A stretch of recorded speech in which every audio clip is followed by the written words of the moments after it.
Great Lakes Prepping here. Last year, I made a video showing 3 different ways to preserve your corn harvest.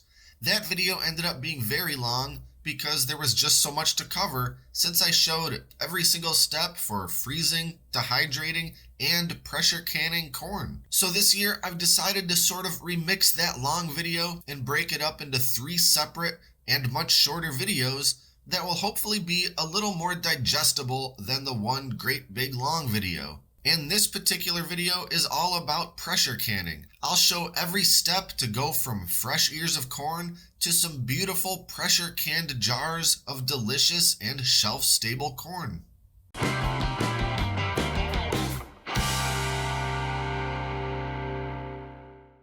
Because corn is a low-acid vegetable, we can't use the regular hot water bath canning method, so we're going to be pressure canning the rest of our corn in these pint mason jars. Now, if you've never done pressure canning before, the whole thing can seem a little bit intimidating. And it's true, you do have to follow a few directions, both for the success of your canning and for safety. But once you do it once or twice, you'll realize it's not that much more complicated than anything else. But because there are a bunch of steps, I'll try to make sure to cover all of them without necessarily dragging this video on for way too long. So the first thing I have to do, just like with the dehydrating, is shuck a bunch of corn, wash it a little bit, and then cut the kernels off the cob. So I'll do that and skip ahead to when we're ready to start the actual process. So I got the kernels all removed from the cobs, and I'm going to give them a bit of a rinse in my big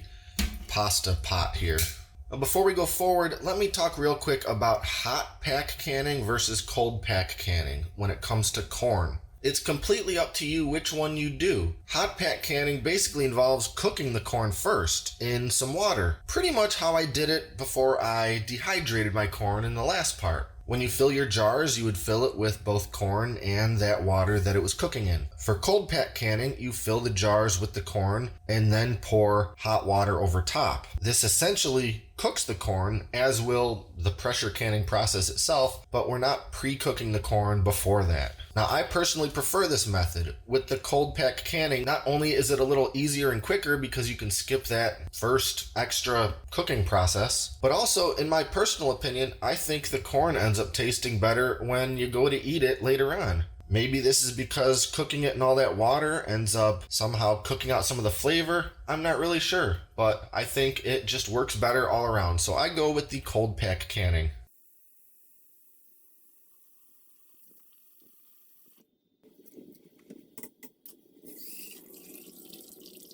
So now that I've got my corn rinsed and pretty well drained, I just have to let the jars finish sanitizing, and then we're ready to start filling them up. Again, I'm using pint jars for this. You can definitely use quart jars. For me, I find that a pint is a little more realistic of a serving for me than a quart, so that's what I'm using. Otherwise, the process is about the same.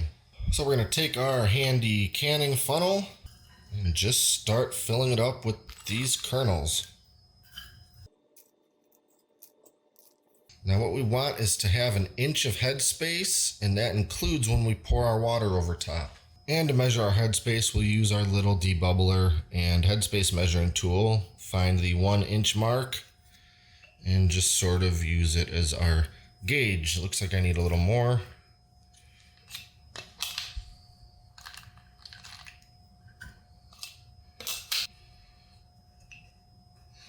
And that's about an inch right there.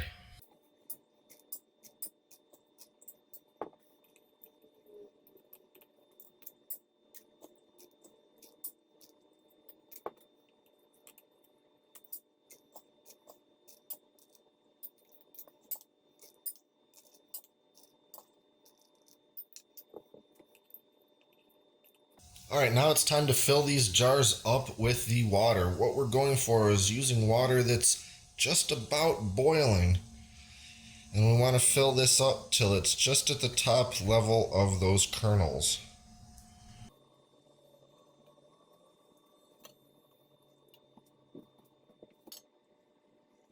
And I'll just check again real quick with my measuring tool. Make sure that I'm not really going over that 1 inch headspace.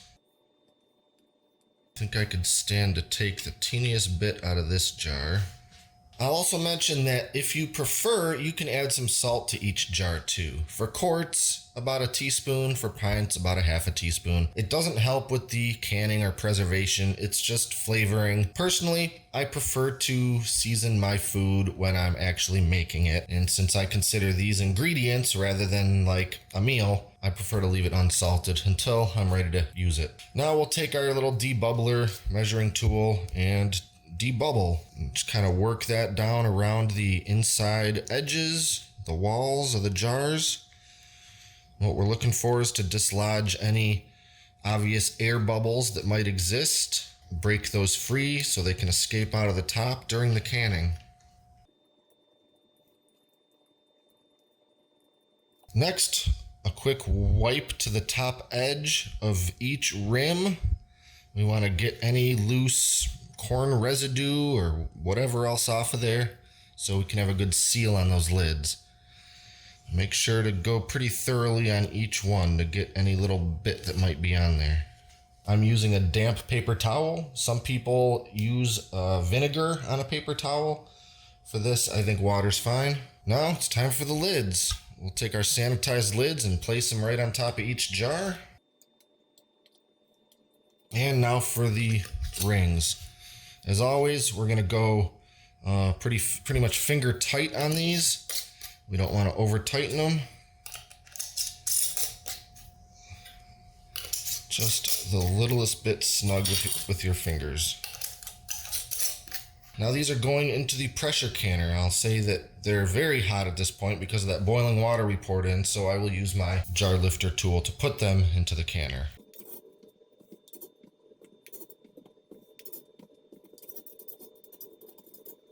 Okay, let's talk about what we have going on here. This is my Granite Ware pressure canner. You know, every pressure canner operates a little bit differently, so you definitely want to familiarize yourself with the directions on yours if you get one. For pressure canning on this one, it calls for putting 3 quarts of water into the canner and then adding your jars. And you want to do your best to make sure the jars are sitting flat and not really touching one another and not touching the outside walls of the canner. So now that the water's in, the jars are in, it's time to put the lid on the canner. Now we're just gonna turn it on to high heat.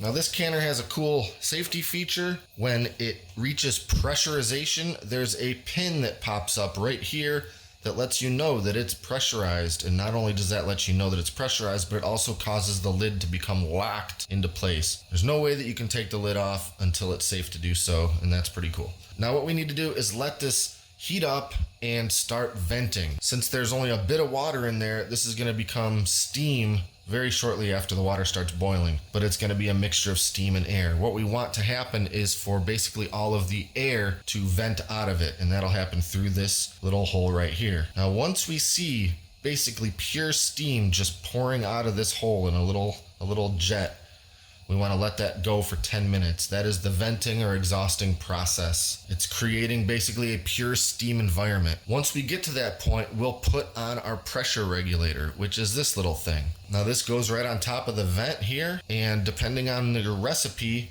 these need to have different weights. You know, some of the nicer pressure canners have pressure gauges on them. The sort of more simple ones use a weight to determine your pressure. So we've got the regulator and these little metal rings. And basically, if your recipe calls for 5 pounds of pressure, you just use the regulator. If it calls for 10 pounds of pressure, you gotta slide one of these little things on there. And if it calls for 15 pounds, then you put the second one on there. Our recipe calls for 10 pounds of pressure at my particular altitude, which is just barely above sea level, so no special considerations there. If you do live at high altitude, you do have to check the directions and determine if you need more weight than I do. So this is going to take a little while to start venting, and we'll pick it up when that starts happening.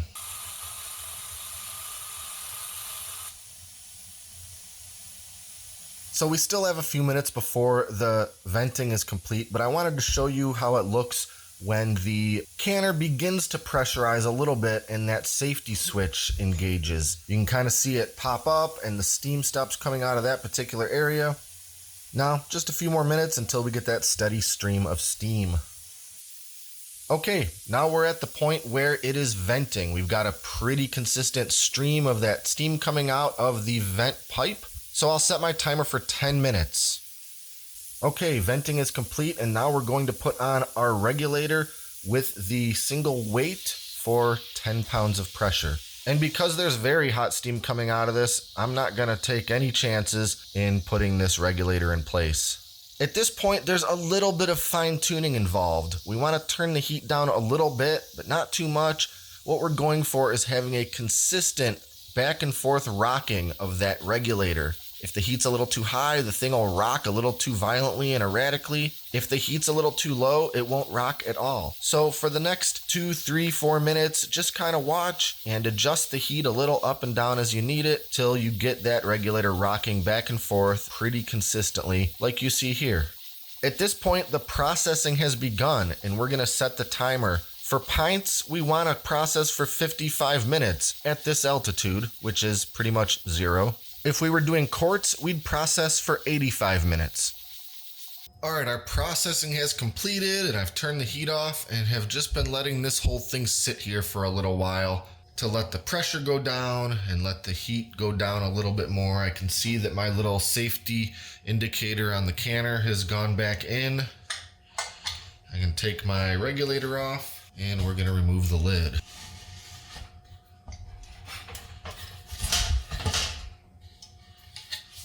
I'm already hearing the lid start to pop, and that's a good sign. That's what I like to hear. Now we're just going to take out the jars and set them on the counter.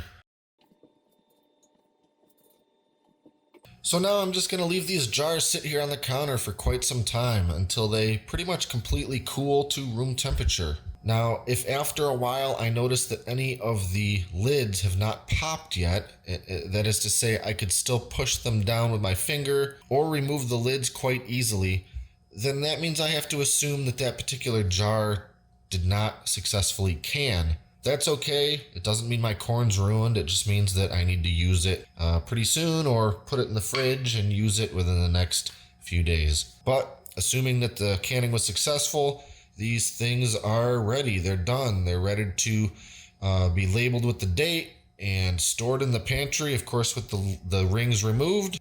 And that's it. That's pressure canning.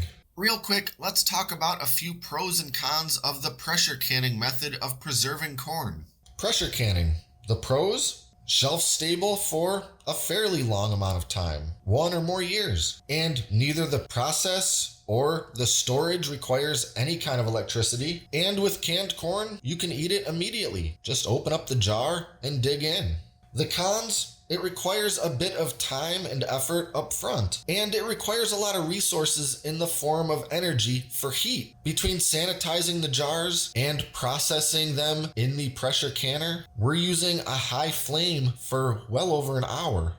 So that's about it. Now you can make your very own canned corn that tastes so much better than the tin can stuff from the grocery store. And if you want to see the pressure canner and canning supplies that I use, I'll put a couple links to it in the video description. Don't forget to like and subscribe and stay up to date on all our latest stuff, including future food preservation videos.